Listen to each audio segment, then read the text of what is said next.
Star status. The ECI's power to ensure a clean campaign should not be unduly abridged. So the ECI means the Election Commission has some powers to conduct the election in a correct way, and it should use its power to the full extent and it should not let any mistake to happen.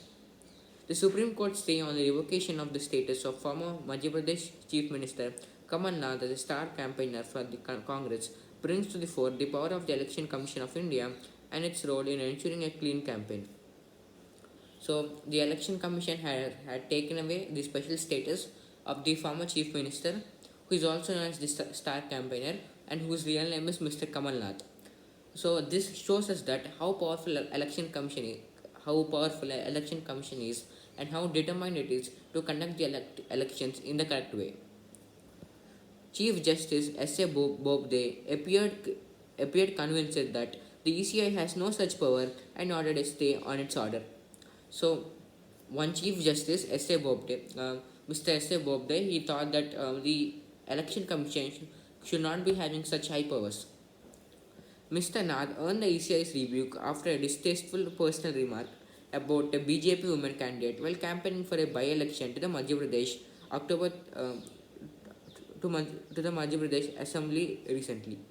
So why did the Election Commission do such thing? Why did it take away the special status of Mr. Nath?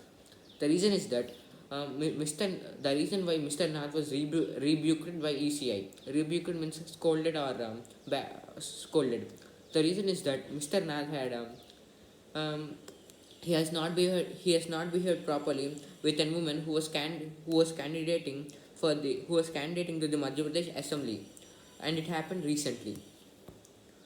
The Commission's order dated October 30 said it was revoking his status as a leader of political party, and it took away Mr. Nath's special status on October 30. Section 77 of the Representation of the People Act 1951, which relates to a candidate's election expenditure, does leave it to the political party itself to decide who its leaders, and allows every party to submit a list of each star campaigners to the election authorities. So, from a specific party, they need to give a list to the election commission on every election.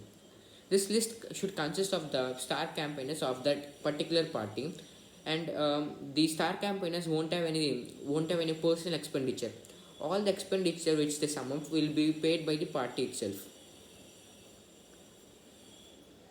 However, it should be noted that the star campaigner status comes with a clear privilege. The expenditure incurred on the campaign done by those from the list of star campaigners is not included in the expenditure of the candidate concerned. In effect, an order of the ECI revoking the star status is actually a withdrawal of the right to campaign without incurring electoral expenditure on the candidate's account. So it's the same thing as I said before.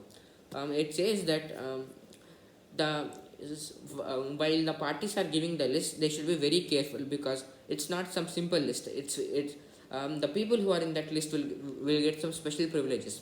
As I said, they won't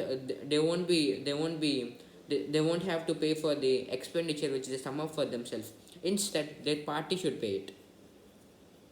It stands to reason that ECI, in exercise of its general and plenary power of control and direction over elections, ought to have the power to revoke the status of a campaigner if there is an apparent breach of campaign norms or the model code of conduct.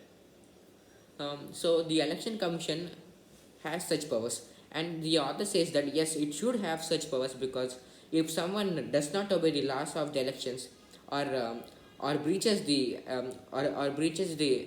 election norms, then ECI is responsible for such things. So it should surely have the power to revoke the special status of anybody. After all, the star status ensures that some leaders can charter helicopters and travel extensively to cover more territory and constituencies without breaching any individual candidate's spending limit.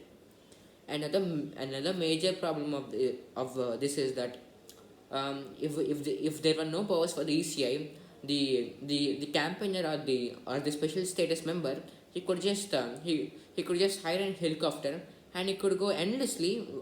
He could go endlessly, flying above many constituencies and many places. But he don't, he won't have to even pay for one of them. All the expenditure is just paid by the party. The ECI has cited the clause in the MCC that bars candidates from restoring to criticism of all aspects of the private life not connected with the public activities of other leaders and party workers. So the Supreme the election commission the election commission has has clearly said that when someone is giving a speech, a politician or anybody, when somebody is giving a speech in the time of elections, they should not interfere in the matter of someone's private life, like their family, their relationship, and so on.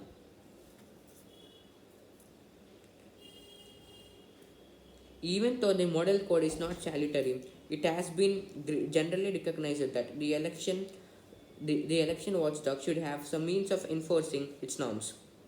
Even though the model conduct, even though the model code is not salutary, it has been generally recognized that the election watchdog should have some means of enforcing its norms. So even the election commission does not have an official power over something, but it should at least have something so that it could do something when some people breach the uh, model code of model code of conduct. So when it gets breached, the ECI should have some powers to stop it. Otherwise, those people will keep on doing mistakes in the same manner, and no one will be able to stop them until the government itself notifies it. In the past orders, In the past orders, the ECI has cited the Supreme Court's observation what when laws are absent, the ECI can invoke its residuary power to meet an infinite variety of situations that cannot be foreseen by lawmakers. Another reason why ECI should have such powers is that while lawmakers make most of the laws for our country, um, there are some areas which can be touched by the lawmakers. So in that situation, if the ECI has power, it will become very easy for the lawmakers, and it would also make things more effective, as ECI will have powers to stop anything bad from happening during the elections.